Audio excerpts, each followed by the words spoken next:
Praise the lord. సర్వశక్తి కలిగిన దేవుడు ఈ పగలు కాలము ఈ సమయంలో ఇంతవరకు మనము ప్రార్థన ఆరాధన చేస్తూ దేవునిలో ఉన్నాం. మరి ఇప్పుడు దేవుని యొక్క వాక్య భాగంలోకి వెళ్తాం. సర్వశక్తుడు ఈ మధ్యకాల సమయంలో మనందరినీ ధారాళముగా దీవించిన గాక. దేవుడు తోడి ఉన్నాడు. తన భక్తులు ఎడల ఆయన గొప్ప కార్యం చేయుటకు సమర్థుడుగా ఉన్నాడు. మీరందరూ ఈ పగలకాల సమయం వాక్యం కొరకాయ వేచి ఉండండి, ప్రార్థనతో ఉండండి. దేవుడు తప్పకుండా మిమ్మల్ని, మీ కుటుంబమును, మీ కోరుకున్న ప్రతి ఒక్క విషయానికి చక్కటి జవాబిస్తాడు. ప్రియమైనటువంటి దేవుని బిడ్డలారా, మన రక్షకుడు యేసుక్రీస్తు వారు ఈ భూమిలో ఉండినప్పుడు, అనగా ఆయన పరలోక రాజ్యంలో ఆరోహణం ఆకు మునిపి ఆయన ఒక ప్రార్థన చేశాడు. తండ్రి తనకు అప్పగించిన ప్రజల నిమిత్తం దేవునిలో ఈ లోకములు వారు ఉన్నారు, వారిని ఏ విధముగా కాపాడమని చెప్పి ఒక ప్రశస్తమైన ఒక ప్రార్థన తాను చేసినట్లు మనం బైబిల్లో చూస్తున్నాం. ఈ పగల కాలం ప్రియమైన దేవుని బిడ్డలారా, ఆ ప్రార్థన విషయము మన వాక్య ధ్యానముగాయి మనము చూసుకున్నాం. దానికి ఆధారముగాయి యోహాను సువార్త 17వ అధ్యాయంలో మరి 15 వాక్యమును చదివినట్లయితే ఈ భాగము మనము ధ్యానించవచ్చు. యోహాను సువార్త 17వ అధ్యాయం 15 వచనము చదవండి. 15 నీవు లోకంలో నుండి వారిని తీసుకుపోమని నేను ప్రార్థన చేయటము లేదు, కానీ దుష్టుని నుండి వారిని కాపాడమని ప్రార్థించుచున్నాను. ప్రియమైన దేవుని బిడ్డలారా, యేసుక్రీస్తు వారి యొక్క ప్రార్థన, దేవా నీవు లోకముల నుండి వారిని తీసుకుపోమ్మని నేను ప్రార్థించుకుంటలేదు, కానీ దుష్టుల నుండి వారిని కాపాడమని ప్రార్థించున్నాను. ప్రియ దేవుని బిడ్డలారా, లోకమంతా దుష్టుని యొక్క ఆధీనతలో ఉంటుందని బైబిల్ చాలా స్పష్టముగా చెబుతుంది. దుష్టుని కంట్రోల్లో ఉంటుంది. అది యేసుక్రీస్తు వారు తెలుసుకొని చెప్తుండ్రు కాదా? అంటే ప్రభు ఇలాగ చెప్పడానికి కారణం, ప్రభు ఆల్రెడీ తండ్రి సన్నిధిలోనికి చేరబోతున్నారు. ఇక కొన్ని దినం తర్వాత, కొన్ని గంటల తర్వాత యేసు ప్రభు వారి శిలువ మరణం భరించి 3 రోజులు సమాధించబడిన తర్వాత ఆయన పరలోక రాజ్యానికి వెళ్తారు. అయితే ప్రజలు ఇక్కడ ఉన్నారు. నాకు అప్పగించిన పని నేను పూర్తి చేశాను. ఇక నేను అప్పగించాడు పని ప్రజలకు. నేను 12 మందిని శిష్యులుగా ఎన్నుకున్నాను. నేను 12 మంది, మళ్ళీ దాని తర్వాత వారు అపోస్తలుగా, మళ్ళీ నేను వెళ్ళిన తర్వాత పరిశుద్ధ ఆత్మ భూమి మీదకి వస్తుంది. ఆ పరిశుద్ధ ఆత్మ అందరికీ బోధ ఇచ్చి ప్రతి ఒక్కరినే నేనున్న ప్రదేశంలోనికి తీసుకెళ్ళాలి, రాజ్యంలోనికి చేర్చబడాలి. దానికి ప్రజలు ఈ భూమి మీద ఉండాలి. కానీ భూమి, దాని యొక్క అధికారము, దాని యొక్క ఆధీనత ఎవరి చేతిలో ఉండే? దుష్టుల చేతిలో ఉంటుంది. ఆ దుష్టుడు నా ప్రజలు. దేవుడా, నీవిచ్చిన నీ ప్రజలే వారికి నాకు ఇచ్చావు. నీవు వారిని నీవు కాపాడుకోవాలి, వారిని సంరక్షించాలి అనేటువంటి ఒక విషయము యేసు ప్రభు వారు ప్రార్థన చేశారండి. చూసారా ఎంత దేవుని యేసుక్రీస్తుకు తన ప్రజల మీద ఉన్నటువంటి ప్రేమ ఎంతో గొప్పదని మనం అర్థం చేసుకోవాలి. మొదటి యోహాను రాసిన పత్రిక 5వ అధ్యాయం 19వ వాక్యం ఒకసారి చదవండి. ఈ లోకము, దాని యొక్క కంట్రోల్ అపవాది చేతులు ఎలాగే ఉన్నదని యొక్క విషయము అక్కడే రాయబడి ఉన్నది. మనము దేవుని సంబంధులమనియు, చూడండి, మనము అనగా రక్షించబడిన వాళ్ళందరూ దేవుని సంబంధులనియు, లోకమంతయు దుష్టుని యందు ఉన్నదనియు ఎరుగుదము. చూసారా, మనం రక్షించబడ్డాం, మనం దేవుని బిడ్డలమే. కానీ మనం నివసించిన లోకం ఎటువంటి వారిది ఎవరి చేతిలో ఉంటుందట? దుష్టుడి చేతిలో ఉంటుంది.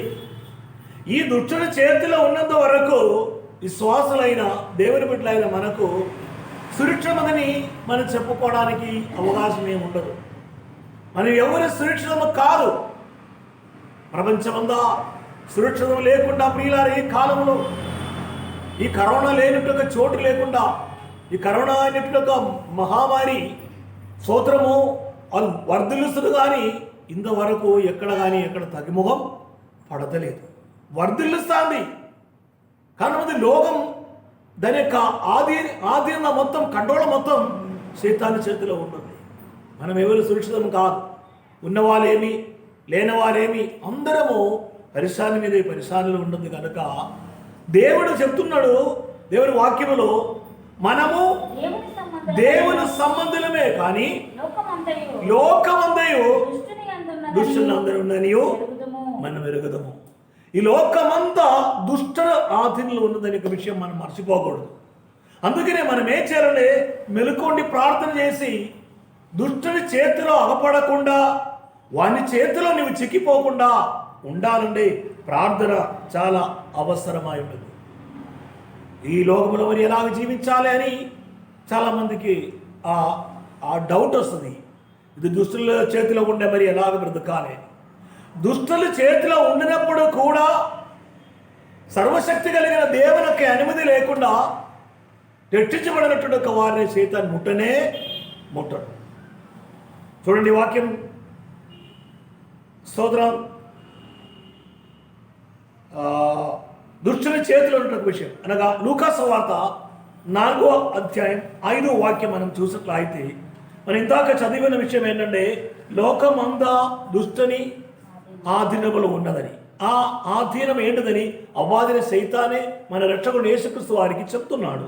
లూకా సువార్త 4వ అధ్యాయం 5వ వచనం చదవండి. అప్పుడు అపవాది ఆయనను తీసుకొని పోయి భూలోక రాజ్యములన్నిటినీ ఒక్క నిమిషములో ఆయనకు చూపించి, ఈ అధికారం అంతయు ఈ రాజ్యముల మహిమయో, ఈ అధికారం అంతయో ఈ రాజ్య మహిమయో నీకిత్తును, అది నాకు అప్పగింపబడి ఉన్నది, అది నాకు అప్పగింపబడి ఉన్నది, అది ఎవనికి నేను ఇయ్యకూడదునో వానికిత్తును. చూచారా ప్రియ దేవుని బిడ్డలారా, వాని చేతిలో ఉంటుంది. యేసుప్రభు వారు ఆల్రెడీ చెప్పారు. అందుకే వాని చేతిలో ఉన్నటువంటి ఒక సంగతి, మరి వాళ్ళ చేతులు ఉంది కదా. ఇక విశ్వాస సంగతి ఏమిటి? విశ్వాస సంగతి ఏంటంటే లూకా సువార్త 22వ అధ్యాయం 31, 32 వాక్యం చదవట్లయితే, ఒక విశ్వాసని అపవాది ముట్టాలంటే దేవుడు అనుమతించాలి. అవుతామా? చదవండి లూకా సువార్త 22వ అధ్యాయం 31, 32 వచనాలు. సీమోను ఇదిగో సీమోను సాతాను మిమ్మల్ని పట్టి గోధుమ వలె చల్లించుటకు మిమ్మల్ని కోరుకొని కానీ నీ నమ్మిక తప్పిపోకుండానట్లు నేను నీ కొరకు వేడుకొంటిని. హల్లెలూయా. నీ నమ్మిక తప్పిపోకుండానట్లు యేసుక్రీస్తు వారు ఈ పేతురు కొరకాయి వేడుకున్నారట.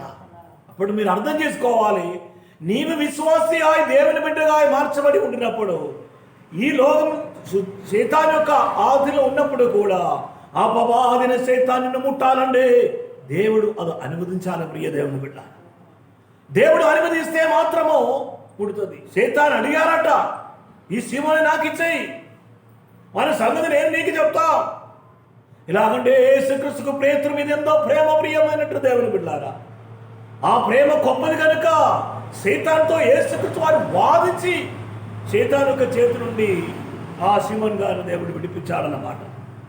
మన యొక్క దీవులో ఎన్నోసారి ప్రియమైనట్టు దేవుని బిడ్డలారా, మనకు తెలియదు మనం సైతాను యొక్క చేతిలో చిక్కిపోవలసినట్టు ఎన్నో సందర్భాలు మనకు వచ్చింది. కానీ యేసు ప్రభు ఒక మధ్యవర్తిగా ఉండి ఆ సైతాను యొక్క వలలో మనం పడకుండా దేవుడంతో సురక్షితంగా మనల్ని కాపాడారు.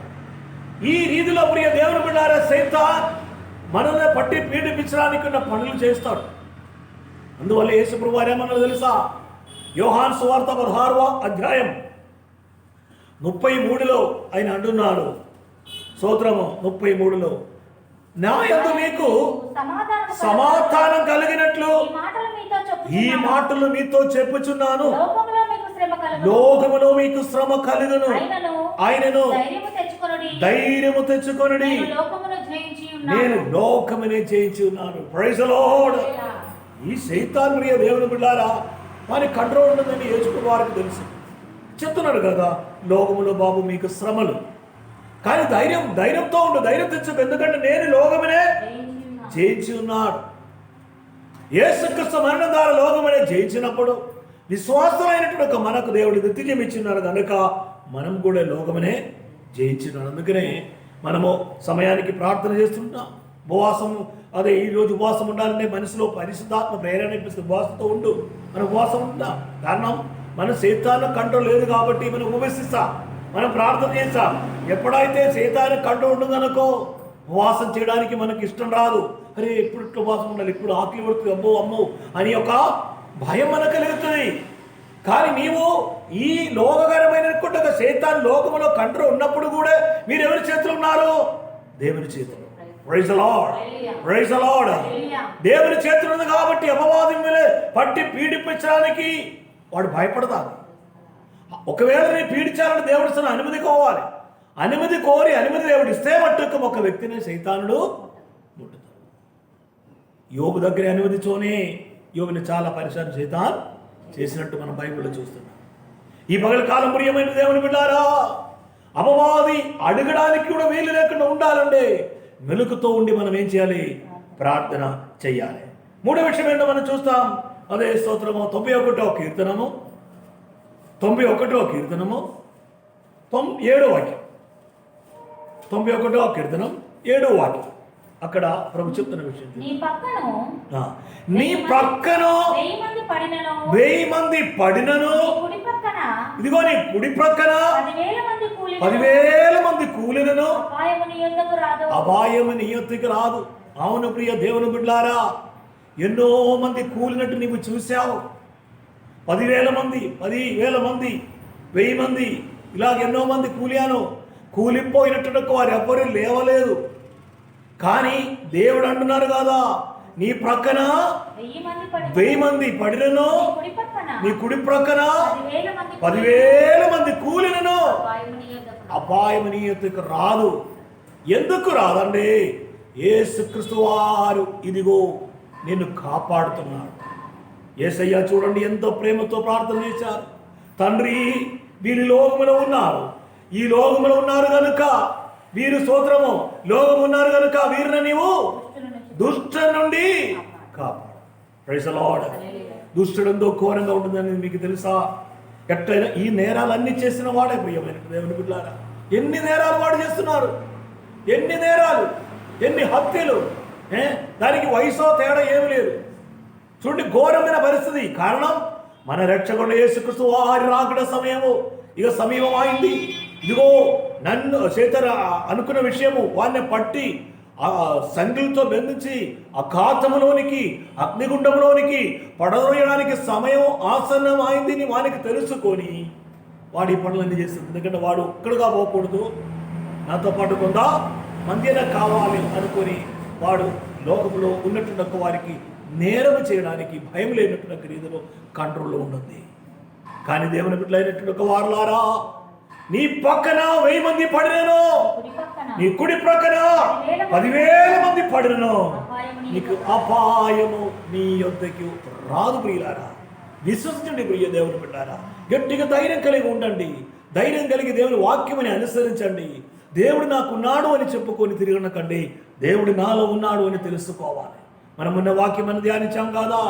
నా శరీరము నా రక్తము నా శరీరము తిని నా రక్తము త్రాగిన వాడిలో నేను ఉండును అని దేవుని వాక్యం నిశ్చయమా చెప్పినారు. 6వ అధ్యాయంలో మనం చూసాం. యోహన్న సువార్త చూసారంతా దేవుడు సన్నిలో మనం ఉంటున్నారు కనుక, సర్వాధికారి దేవుడు మనల్ని రక్షిస్తున్నారు కనుక ఈ పగలకాల సమయంలో ప్రియమైన దేవుని బిడ్డలారా, నీవు ఇంకా కాస్త ప్రార్థనలో ఎదగాలి, ఉపవాసముతో ఉండాలి. కాలం మంచిది కాదు. వాతావరణం ఎన్నో విరోధముగా వాతావరణం కూడా చేంజ్ అవుతుంది. మనం చూసినట్లు కాదు, వాతావరణం బాగా చేంజ్ అయిపోతుంది. ఎన్నెన్ని సాంక్రమ్యమైనటువంటి అనారోగ్యాలు, కొత్తగా రోగాలు వచ్చేస్తుంది. ఏమిటో అని డాక్టర్స్ కూడా కంగారు పడుతున్న కాలం ఇది. మెడిసిన్ లేదు, అలాంటి కాలం వచ్చేసింది. కారణం మన రక్షకుడు యేసుక్రీస్తు వారి సమయము, రెండో రాకడమో సమయమో అవసరమైంది కనుక. కానీ తొందరగా ఏమీ అందం రాదు ప్రియమైన దేవుని బిడ్డలారా. మనము నమ్మించినటువంటి సువార్త ప్రపంచమంతా ప్రకటించబడాలి. యేసుక్రీస్తే నిత్యమైన దేవుడు అని లోకాన్ని తెలుసుకోవాలి. అది తెలుసుకోవడానికి టైము దగ్గరికి వస్తుంది కనుక నువ్వు చాలా జాగ్రత్త కలిగి ముందుకు సాగాలి. ఇదిగో ఈ 10,000 మంది కానీ 1000 మంది కానీ పడినప్పుడు నీ దగ్గరికి రాకుండా ఉండాలండి. యాకోబు పత్రిక 4వ అధ్యాయం 7వ వాక్యం చదవండి. విశ్వాస అయినట్టుగా నీవు ఏ రీతిలో దేవుని సన్నిధిలో ఉండాలి అనేటువంటి విషయమో అక్కడే చెప్పుచుంది. కాబట్టి దేవునికి లోబడి ఉండుడి, అపవాదిని ఎదిరించుడి, అప్పుడు వాడు మీ యొద్ద నుండి పారిపోతాడు. దేవునికి లోబడాలి. దేవుడు ఏదో మాట ఇస్తే దానికి లోబడాలి. కోపం వచ్చినా దేవునికి లోబడాలి. కోపం చేయొద్దు, ఇప్పుడు నేను దేవునికి లోబడాలి. వాడు మా ఇంటికి రావద్దు. ఆ కోపమైన శక్తి, ఆ అపవిత్ర శక్తి, ఆ అంధకార క్రియ, ఆ చీకటి మా ఇంట్లోకి రావద్దు. నీ లోబడాలి. ప్రార్థన చెయ్యమని పరిశుద్ధ ఆత్మ మనసులో ప్రేరేపణ కలిగా చేసే సమయంలో ఏం చేయాలట? లేచి వెంటనే ప్రార్థన చేయాలి. ఇప్పుడెందుకు ప్రార్థన? కాసేపు తర్వాత. కొందరు ప్రార్థన చేయడానికి ప్రేరణ కలిగినప్పుడు, ప్రార్థన చేయకుండా ఉన్నప్పుడు కొంతమంది నిద్రపోతారు. ఆ నిద్రలో కూడా దేవుడు చేస్తారు. చిన్న కళ కానీ, చిన్న ప్రేరేపణ కానీ ఏదో నీకు సంభవిస్తుందని నీకు దర్శనం ద్వారా కూడా దేవుడు చూపిస్తాడు. అది కూడా నిర్లక్ష్యం చేస్తే తప్పకుండా శోధనలో పడిపోతారు. ప్రియ దేవుని పిల్లారా, ఎప్పుడైనా మీరు నైట్ ప్రార్థన చేసి పండుకున్నప్పుడు ప్రార్థన చేయడం ప్రేరేపణ మనసులో కలిగితే వెంటనే లేచి ప్రార్థన చేయాలి. ఏం ప్రార్థన చేయాలి నీ అడగడం అవసరం లేదు. నీ ప్రార్థన కొరకు లేచినప్పుడు నోట్లో ప్రార్థన వస్తుంది. నీ తెలియకుండా మనిషి పేరు నీ నోట్లోకి వస్తుంది ఆ టైం. ఒకవేళ ఆ టైంలో ఆ వ్యక్తికి ఆ ప్రార్థన చాలా అవసరమై ఉంటుంది. అప్పుడు నువ్వు ఇంకా పండుకోవాలి, ఇంకా చేయాలి అనుకోవద్దు. ఒకవేళ నీ వర్క్ చేసుకొని ఉండినప్పుడు, నీ పని చేసుకున్నప్పుడు కావచ్చు, ఆ టైంలో ప్రార్థన అని ప్రేరేపణ వస్తే ఆ పని ఎక్కడ విడిచిపెట్టాలి. ఇటు ఏం చేయాలి? ఎక్కువ టైం అవసరం, 5 నిమిషమైనా ప్రార్థన చేయాలి. సాగుజీలు నీకు అనుగుణం కాదు కావచ్చు, ఆ పని చేసుకున్నప్పుడైనా నీవేం చేయాలి? హృదయంలో ప్రార్థన దేవా, ఆ వ్యక్తిని ప్రార్థన దేవా స్తోత్రం ఉన్నప్పుడు ఆ ప్రార్థన, ఆ విషయము పరిశుద్ధాత్మ లోపలికి ఇస్తుంది. ఇప్పుడు ఆ వ్యక్తిని గుర్తుకొస్తే ఏం చేయాలి? వెంటనే ఆ వ్యక్తి కోసం ప్రార్థన చేయాలి. ఆ వ్యక్తి అప్పుడు దేవుడు తప్పిస్తాడు. చూడండి, యేసుక్రీస్తు ఎంత ప్రార్థన చేశారు. తండ్రి, వీళ్ళు లోకంలో ఉన్నారు, వారినే లోకంలో నుండి తీసివేయాలని నేను ప్రార్థన చేయడం లేదు. ఈ లోకంలో నుండి వారిని తీసుకుపోమని నేను ప్రార్థన చేయటం లేదు, కానీ దుట్టని నుండి వారిని కాపాడమని ప్రార్థన చేయొచ్చు. యేసుక్రీస్తు వారు ఆ రోజు చేసిన ప్రార్థన ఈ రోజు నిన్ను కాపాడుతున్న అర్థం చేసుకో. ఈ రోజు కూడా నిన్ను కాపాడినటువంటి ఒక విషయం ఏంటంటే, ఆ రోజు యేసయ్య మన కోసము చేసిన ప్రార్థన 2020 సంవత్సరం క్రితము ప్రభువారు చేసిన ప్రార్థన ఇప్పుడు మనల్ని చక్కగా కాపాడుతున్నారు. అందుకనే కాబట్టి మీరు దేవునికి లోబడి అపవాదిని ఎదురించుడి, అప్పుడు వాడు మీ యొద్ద నుండి పారిపో. అపవాది పోవాలండి. అపవాది పోవడానికి ఉండాలని ఫస్ట్ దేవునికి లోబడాలి. దేవునికి లోబడినప్పుడే అపవాదియా దేవుడా ఇదేం కదా, ఇదేం సంగతి, ఇది ఎందుకు ఇలాగ కష్టం కలిగింది అనే విషయం మనకు తెలుస్తుంది. ఆల్రెడీ అపవాది చేతిలో మనం ఉండినట్లు అయితే మనకే సంగతి కూడా తెలియదు. మనం గుడ్డివారగా మారిపోతాం. అందుకని చెప్తున్నది ప్రవక్త అయిన అపోస్తలుడైన యాకోబు మనకు హెచ్చరిస్తున్నారు. కాబట్టి మీరు దేవునికి లోబడి అపవాదిని ఎదుర్చుడి, అప్పుడు వాడు మీ యొద్ద నుండి పారిపోడు. హల్లెలూయా.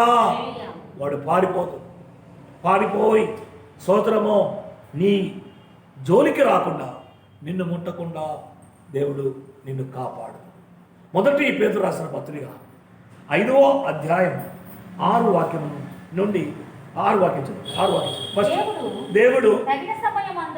దేవుడు తగిన సమయమందు మిమ్మల్ని హెచ్చించినట్లు ప్రియమైనటువంటి దేవుని పిల్లారా, ఆయన బలిష్టమైన చేతి కింద దీన మనసులుగా ఉండి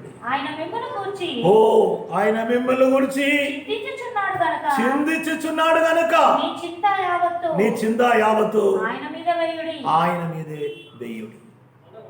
నీ చింత యావత్తన్ని ప్రియమైనటువంటి దేవుని బిడ్డలారా యేసయ్య మీదే వేయి. నీవే బోల్డ్ అంద చింద యావత్తన్ని మనసులో పెట్టుకొని తిరిగి లాస్ట్ జవాబు రాకుండా కంగారు పడకండి, పరిశ్రమ కాకపోకండి. ధైర్యం తెచ్చుకోవాలి, విశ్వసించాలి. అప్పుడే సర్వశక్తి కలిగినటువంటి ఒక దేవుడు నిన్ను కాపాడి ఇటువంటి విషయంలో ఎన్నడూ ఎప్పుడు కూడా ప్రాబ్లం కాకుండా కాపాడు. ధైర్యం తెచ్చు దావీదు అంటున్నారు 27వ కీర్తనంలో 14వ వచనం, 27 కీర్తనం 14 దావీదు అంటున్నారు కదా, 27వ కీర్తనము 14వ వచనం. యెహోవా కొరకు కనిపెట్టుకొని ఉండుము, ధైర్యము తెచ్చుకొని మీ హృదయమును నిబ్బరంగా ఉంచుకో. ధైర్యం తెచ్చుకో, నిరీక్షణ విడిచిపెట్టవద్దు. ధైర్యం తెచ్చుకో, నీ హృదయమును నిబ్బరంగా ఉంచు.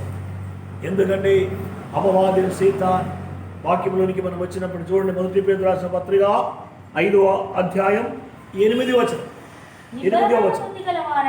నిబ్బరమైన బుద్ధి గలవారాయ్ మెలకుగా ఉండుడి, మీ విరోధి అయిన అపవాది గర్జించు సింహం వలె ఎవరిని ముందుదానని వెతుకుచూ తిరుగుచున్నాడు. కింద లోకమందున్న మీ సహోదరులందు ఈ విధమైన శ్రమలే నెరవేర్చుమని ఎరిగి విశ్వాసమందు స్థిరులై వారిని ఎదిరించాలి. ఒకసారి శిష్యులు దగ్గరికి ఒక దుష్టాత్మ శక్తి పట్టిన ఒక అబ్బాయిని ఒక తండ్రి గారు తీసుకొచ్చి అక్కడ కొంచెం హర్షణ జరిగింది. వారంతా ప్రార్థన చేసినా అది వదిలిపోతుంది. అట్లాగే కింద పడి పొర్లుతున్నాడు అబ్బాయి. లాస్ట్కు ప్రభు వచ్చి అడిగారు, ఏంటి సంగతి, ఏమైంది, ఏంటి ఘర్షణ ఏంటి? అయ్యా, ఈయననే బాగు చేయాలని నీ శిష్యుల దగ్గరికి నేను తెచ్చా, కానీ వాళ్ళ వలనే కాలేదయ్యా అన్న. యేసు ప్రభు ఏమని చెప్పి తెలుసా? అవిశ్వాసం అన్నట్టుండక దుష్టతరమా, నేను ఎంతకాలం మిమ్మల్ని అని చెప్పి, ఓ స్తోత్రమా చెగట్టి ఆత్మావును యేసయ్య వెళ్ళగొట్టి ఆ అబ్బాయి మంచిగా ఆయన. తర్వాత శిష్యులు రహస్యంగా ఆయనతో అడిగారు, ప్రభువా గురు, మేమెందుకు ఆ సైతానే వెళ్ళగొట్టలేదు ప్రభువా అని అడిగితే యేసు ఏమని తెలుసా? ఈ విధమైనది వదిలిపోవాలంటే ప్రార్థన చాలా అవసరం ఉన్నది. ప్రార్థన వలనే తప్ప మరి దేనికైనది లోబడదు. చైతన్యం పట్టిన వారిని కొంతమంది ఇంకా ఈ మాంత్రికుల దగ్గరికి తీసుకెళ్తుంది, కొంతమంది కొడుతారు, కొంతమంది అది ఇది చేస్తుంది. చైతాన్య అది డెవిల్ స్పిరిట్ కనుక దాన్ని కొడితే ఆ మనిషి దెబ్బ తాకుండా తప్ప అదొక స్పిరిట్.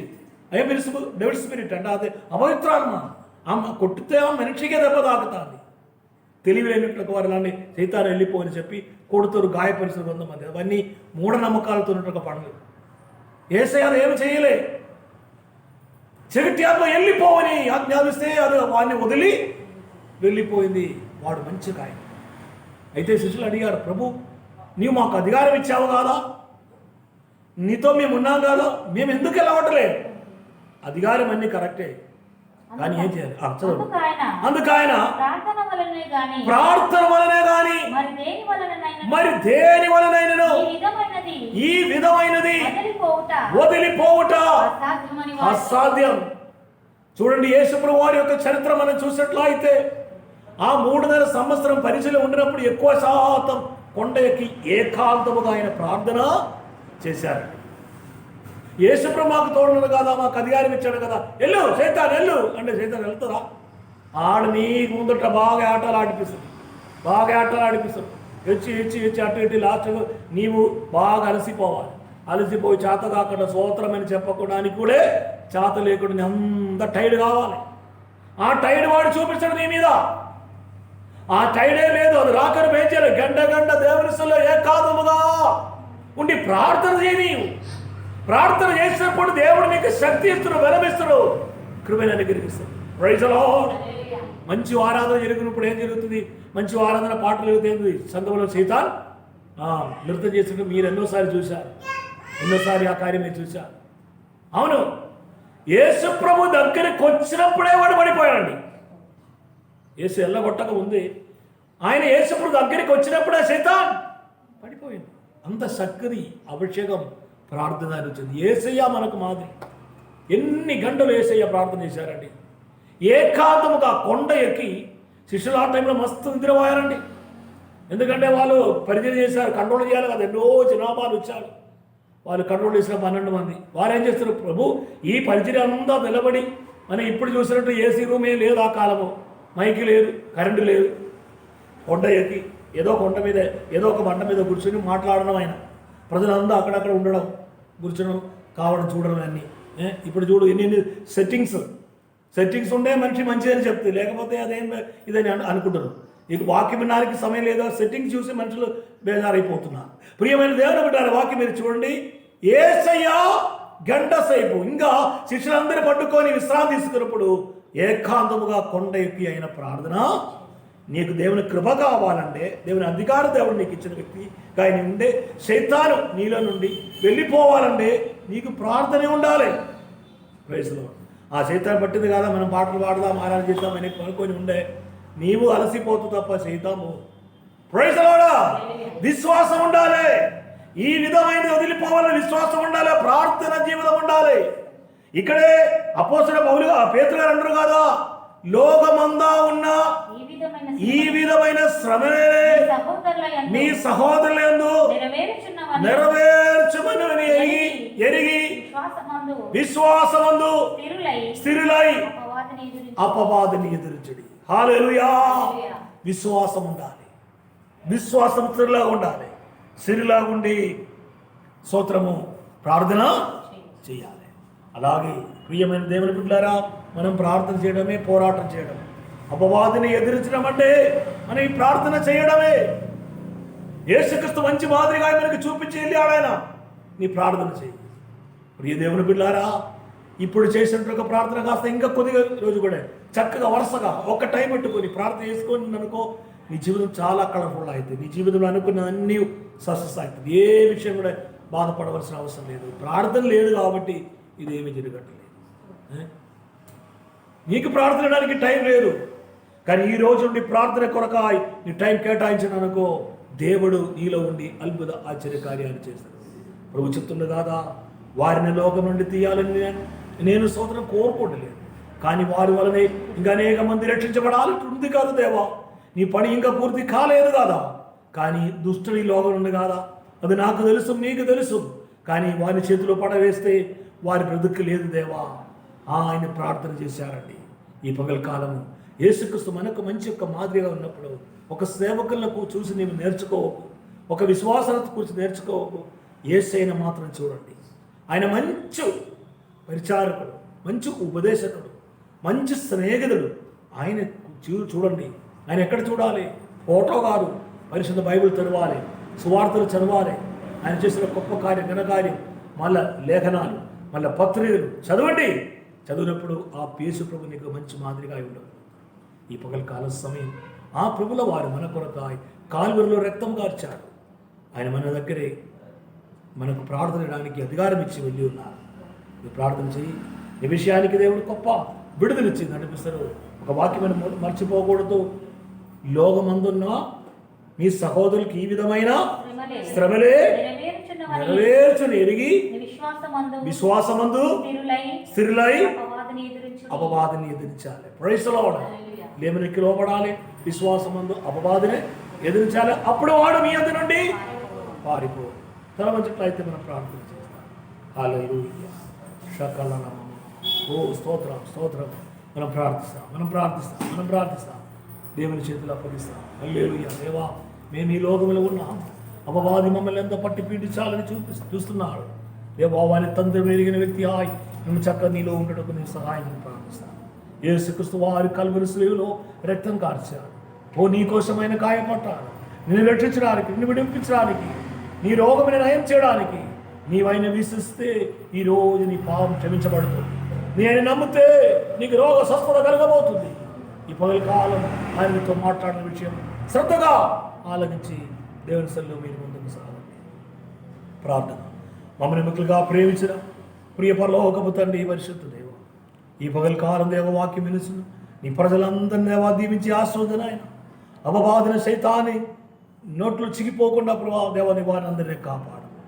ఈ లోకంలో శ్రమ ఉంటుంది కాదా, ఆ శ్రమలో మేము తట్టుకోలేకపోకుండా దేవా వచ్చిన శ్రమలో వెంటనే దాని నుండి విడుదల పొంది చక్కగా ముందుకు సాగటకు మాకును దేవా నీ సహాయం తెచ్చి ప్రభు చేత నేను శక్తిపరిచిన బలపరిచినైనా అందరి మీద నీ యొక్క కృప నీ శక్తి బలం కుమ్మరించినైనా ఈ ఉపవాస ప్రార్థనలు నీవు తోడ ఉండి దేవా నాతో మాతో నీ మాట్లాడావు.